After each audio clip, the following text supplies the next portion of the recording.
हाय दोस्तों, आज आपके लिए मज़ेदार वीडियो मैथ की लाया है। आज से अपन मैथ स्टार्ट करते हैं।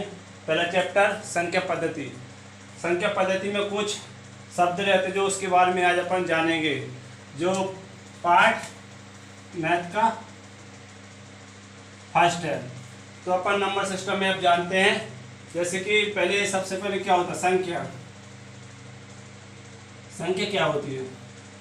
संख्या, जो संख्या इकाई, दहाई, सैकड़ा, हजार के रूप में निरूपित किया जा सकता है, जो पद प्राप्त होता हुआ है संख्या। जैसे इकाई, दहाई, सैकड़ा, ये क्या है? ये क्या संख्या है? 3 से 20 क्या है? क्या इस संख्या होती है? या सिंपल भाषा में कह सकते हैं, जो एक या कई अंकों से मिलकर जो पद बनता है उसे संख्या कहते हैं। क्या कहते हैं? संख्या। क्या कहते हैं? जो एक या कई अंकों से मिलकर जो पद बनता है वह संख्या कहलाता है।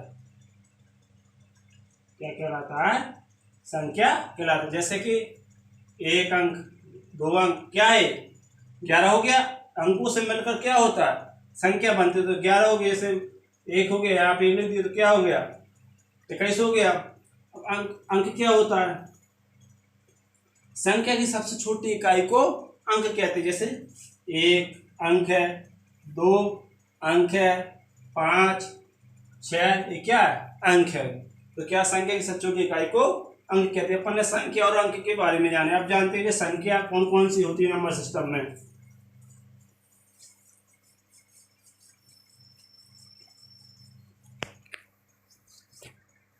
हम पहले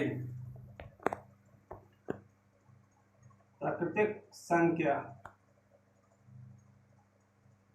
यानी नेचुरल नंबर। प्राकृतिक संख्या जो गिनती के काम, जो जिसके द्वारा अपन गिनती कर सकते हैं, या गिनती के लिए जो काम संख्या आती है उसे क्या कहते हैं? प्राकृतिक संख्या कहते हैं। वह संख्या जो गिनती के लिए जो अपन उपयोग करते हैं वह संख्या क्या होती है? प्राकृतिक संख्या। इसमें जीरो शामिल नहीं होता, यानी डेफिनेशन वो लिखना। अब जानते हैं कि इसमें फॉर एग्जाम्पल कैसे होते हैं? 1 से लेके 2, 3, 4, 5, क्या है? अनंत क्या होते हैं? प्राकृतिक संख्या 1 से लेके अनंत तक होती है, इसमें जीरो शामिल नहीं होती है। डेफिनेशन लिखना तो बहुत ज़्यादा टाइम लग जाएगी, इसलिए बोल के बता देता हूँ। अब आता पूर्ण संख्या या मूल नंबर। पूर्ण संख्या वह संख्या है, वह संख्या जो प्राकृतिक संख्या में जीरो शामिल कर देते हैं, तो वह क्या? पूर्ण संख्या कहलाती है। जैसे कि फॉर एग्जाम्पल कि पूर्ण संख्या वह है जो प्राकृतिक संख्या में जीरो शामिल कर देते हैं, तो वह क्या कहलाती है? पूर्ण संख्या कहलाती है। जैसे 1, 2, 3, 4 क्या है?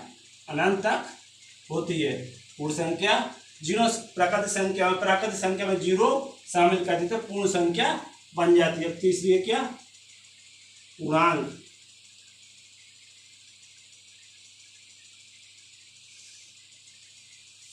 पूर्णांक संख्या क्या? पूर्णांक संख्या वह संख्या है जो प्राकृतिक संख्या के धनात्मक और ऋणात्मक संख्या और जीरो भी शामिल होता हुआ क्या कहलाती है? पूर्णांक संख्या कहलाती है। जैसे अपन फॉर एग्जाम्पल से जानते हैं, अनंत से लेके -4, -3, -2, -1, 0, 1, 2, 3, 4 क्या अनंत तक होती है। इसे पूर्णांक संख्या कहते हैं, जिसमें क्या होता है? प्राकृतिक संख्या की पॉजिटिव, नेगेटिव एंड जीरो शामिल होता है, उसे अपन क्या कहते हैं? पूर्णांक संख्या कहते हैं। जैसे अपन ने अब तीनों के बारे में जाना। अब जानते हैं अपन नेक्स्ट, क्योंकि डेफिनेशन लिखने में बहुत टाइम लगता है, इसलिए बोल के आप लोग लिख लेना।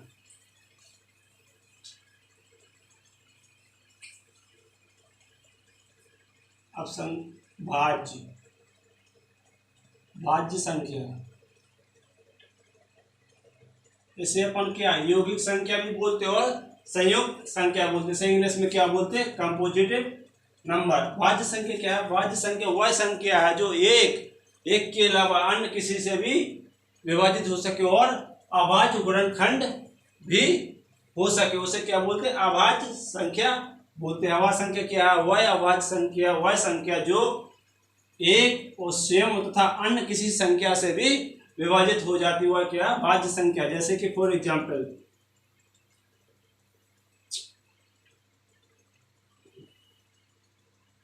4, 6, 8, 10, 12 सॉरी 9, 10, 12, 14 ऐसी अपन क्या है जो स्वयं और एक और अन्य किसी संख्या से भी विभाजित हो जाती है और अभाज्य गुणनखंड भी उनके हो सकते हैं। तो अपन ने जाना भाज्य संख्या क्या कहलाती है। अब जानते हैं अभाज्य संख्या।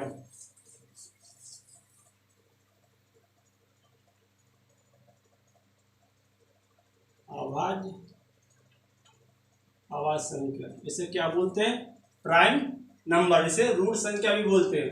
अभाज्य संख्या क्या है, अभाज्य संख्या वह संख्या जो एक तथा स्वयं के अलावा अन्य किसी से विभाजित ना हो, उसे क्या बोलते हैं, अभाज्य संख्या बोलते हैं। अभाज्य संख्या और इसके अभाज्य गुणनखंड भी नहीं निकाल सकते हैं।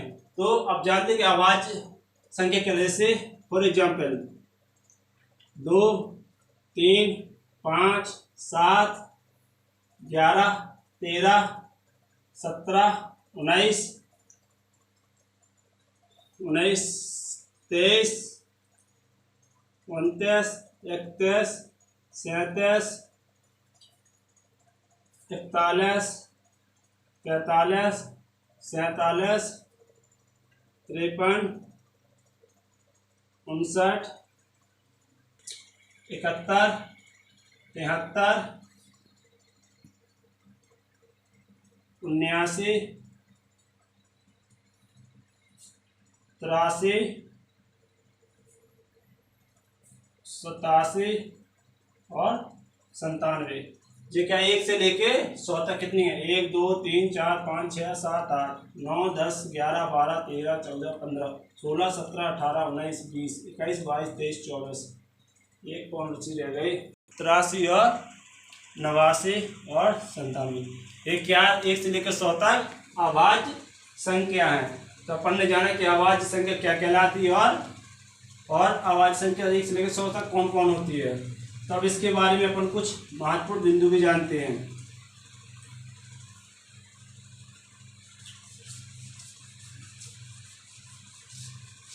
जैसे कभी कभार पूछ लेता है 1 से लेकर 25 तक कितनी अभाज्य संख्या है, 1 से लेकर 200 तक कितनी अभाज्य संख्या, 1 से लेकर 500 तक कितनी अभाज्य संख्या। तो अपन सीधे इसको फाइंड आउट करेंगे। अगर जैसे कि निकालना तो बहुत मुश्किल, इतना टाइम पेपर में या एग्जाम में नहीं मिलता, इसीलिए अपन पहले से निकाल के से याद कर सकते हैं। और इसका और इसके सिवा और कुछ नहीं। 1 से लेके 25 तक कितनी होती है, 9 होती है।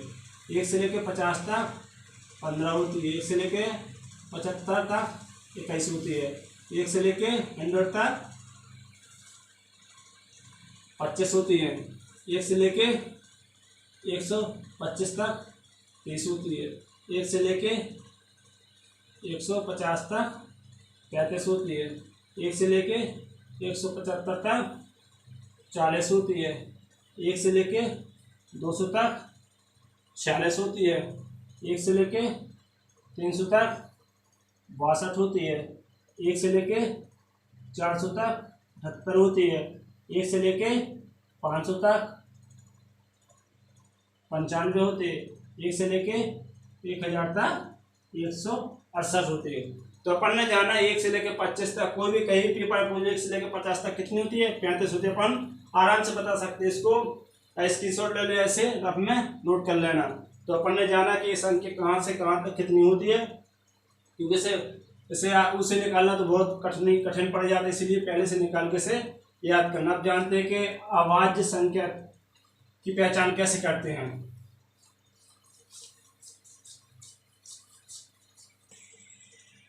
तो हम अब क्या है, अब जानते हैं कि अभाज्य संख्या का पता कैसे कर। जैसे कभी आ जाते ऑप्शन में 137 की अभाज्य संख्या है कि भाज्य संख्या, इसको अपन कैसे करेंगे। तो इसके अपन कुछ जानते हैं इसके बारे में। जब भी कुछ संख्या दी जाए, जैसे 137 थी, इससे बड़ी ऐसी कौन सी वर्ग पूर्ण संख्या जो इससे बड़ी हो, जैसे 137 है, 137 के इससे बड़ी वर्ग संख्या कौन थी, 144 है, तो ये किसका होता है, 12 का। अब इससे कम जितनी अभाज्य संख्या वो लिखना है, जैसे 2 होगा, 3 होगा, 5 होगा, 7 होगा और 11। अब क्या करना है, जो ये संख्या दी गई है, ये संख्या इससे विभाजित होना चाहिए। अगर इससे विभाजित हो गई तो भाज्य, अगर इससे कोई भी इनमें से संख्या एक भी विभाजित हो जाए तो भाज्य होगा। अगर इनमें से कोई भी संख्या विभाजित नहीं होती है तो अभाज्य संख्या हो। जैसे जानते हैं 2 का पता है कि 2 से भाज्य वो संख्या हो जिसका सम इकाई अंक क्या होना चाहिए, सम होना चाहिए, तो ये 2 से विभाजित नहीं होगा। 3 का विभाजक, 3 का भाज्यता का नियम पढ़ते तो 3 का क्या होता है, इन तीनों का योग 3 से विभाजित होना चाहिए। 3 7 3 10 1 11, 3 से विभाजित नहीं होगा। 5 से विभाजित क्या होगा, जो में 0 और 5 का हुआ क्या होगा, 5 से विभाजित होगी, 5 भी नहीं होगा। 7 से करेंगे, 7 ही कम 7, या 6 बचेंगे, 67, 7 9 63, 4 बची, यानी ये भी 7 से नहीं होगा। 11 से करेंगे, 11 कम 11, 2 बची, 11 दूनी 22, कितने बचे, 5, यानी ये भी नहीं कटेगा। तो ये क्या है, 137 अभाज्य संख्या है। तो अपन जाना कि कैसे अपन किसी भी कोई भी संख्या देगी उसे अभाज्य संख्या कैसे निकालेंगे। जो भी संख्या देगी उससे बड़ा पूर्ण वर्ग वाली संख्या को लेते, जैसे 120 है। अब ये बताना कि भाज्य के अभाज्य, तो इसकी क्या करेंगे, इससे बड़ी क्या है, इससे बड़ी 121 होता है, तो क्या 21 किसका, 11 का वर्ग होता है। 11 से छोटी संख्या लेना है, 2 3 5 7 और सॉरी, अब देखो ये 2 से भी कट जाएगा, 3 से भी कट जाएगा, 5 से कट जाएगा, कोई भी किसी एक संख्या से अगर भाग जाए तो वह संख्या क्या होगी, यानी 120 भाज्य संख्या है। तो अपन ने जाना कि अभाज्य संख्या का पता कैसे करते हैं। तो गाइस वीडियो कैसी लगी, हेल्पफुल तो उसे लाइक शेयर और सब्सक्राइब जरूर करना। आप सभी का हमारे यूट्यूब चैनल रेलवे नॉलेज में सभी का स्वागत है। ये अपना मैथ का नंबर सिस्टम पार्ट फर्स्ट अपन कल पढ़ेंगे, इसका पार्ट 2। तो धन्यवाद आप सभी का।